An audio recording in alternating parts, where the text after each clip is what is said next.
After over 4 decades of refereeing tabletop role-playing games, I can say with absolute certainty are a very particular set of skills I've acquired over a very long career. What we're here to talk about is what it really takes to be a fantastic addition to any gaming group, with 8 very simple tips that will improve your gaming experiences immediately. These are the responsibilities placed on participants of a TTRPG. In fact, it might even be appropriate to suggest that the players, among the responsibilities of simply playing their character, also have duties to the game, their group, and their game master. And knowing these and following them will instantly make you a valued player at any gaming table. Please understand that these are just suggestions. Number 1, before you even join a group, make sure you're aware of their expectations. Do they have a set gaming schedule, and can you commit to that? If not, then please save everyone the trouble and look elsewhere. With a little more effort, given all the options now available to players, including virtual games, you'll find the right fit for your needs. Number 2, between sessions, you can help facilitate or organize the group's next session. Take a proactive interest in your game. If your group has a planned day, like every Sunday, for example, you can help by asking if everyone is for sure going to be available for the next session, and if your group is for sure going to meet. This is especially important after the group has missed some sessions for one reason or another. What I'm saying is, don't just assume anything, and don't always leave that burden to one person. Be an active participant in your group planning. Showing interest and enthusiasm will go a long way in illustrating to your GM that you appreciate their efforts and you look forward to your next game together. Number 3, ask your game master before the next session if there's anything that needs to be resolved for your character before play begins. It is preferable that you do not wait until just before the game begins to do this. Number 4, show up on time and be prepared to play. This means going through previous notes to remind yourself where the story left off. Number 5, take notes. This can help you during the game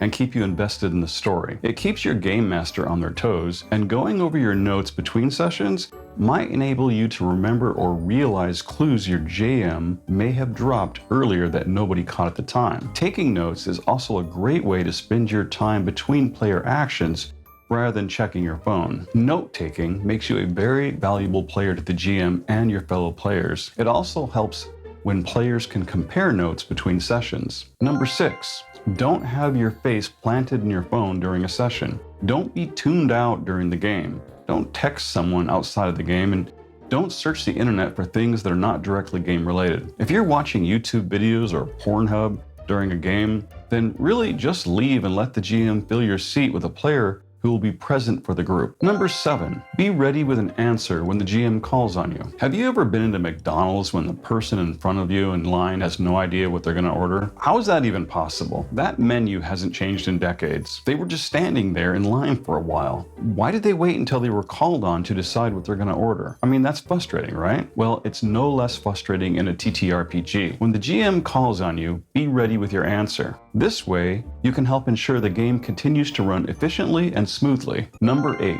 don't lose your cool during the game. You're playing a combat simulator game of heroic fantasy, where you place the life and well-being of your character into constant jeopardy. Something bad happening to your character is not just possible, it's probable. You know this going into the game.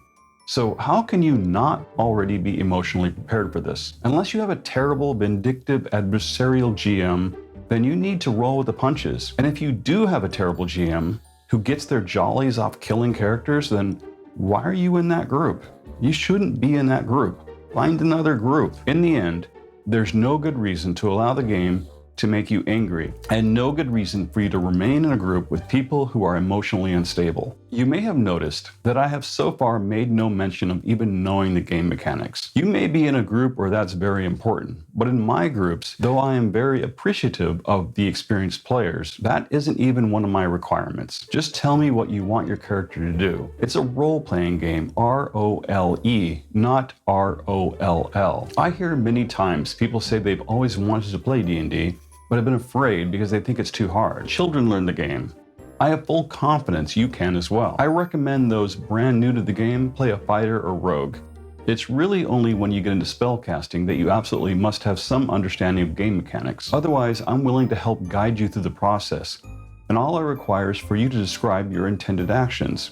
And I think generally speaking, you'll find other players willing to help you as well. And what about being a good communicator? I also haven't put that in the list because while it's great if you are, That is a skill you can acquire through gameplay, and it also isn't a requirement in my games. Operate at the level you're capable and have patience with yourself. Don't try to put a burden on your shoulders you might not be comfortable with. Don't worry about it. You'll get there. After over 4 decades of refereeing tabletop role-playing games, I can say with absolute certainty that with the right group of supportive people, you'll improve your social skills and you'll be more comfortable with public speaking. This is one of the many benefits from playing these types of games that I absolutely love witnessing. Well, those are the tips.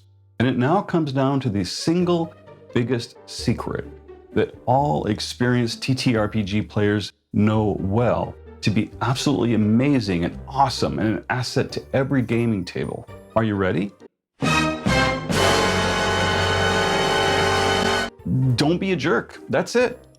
Just don't be a jerk. That's literally all it takes to be amazing at any TTRPG and a valuable asset to any group. Be respectful of others. Be a team player. Help out.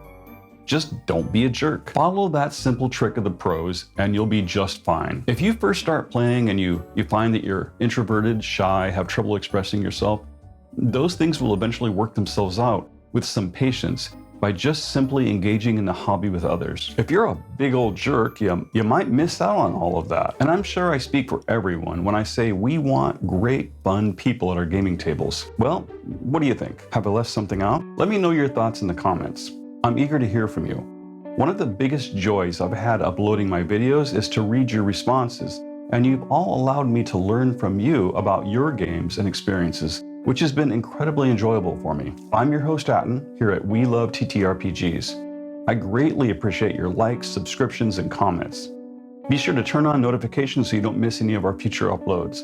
I have a huge list of topics I'm working on. Until next time, thanks for watching.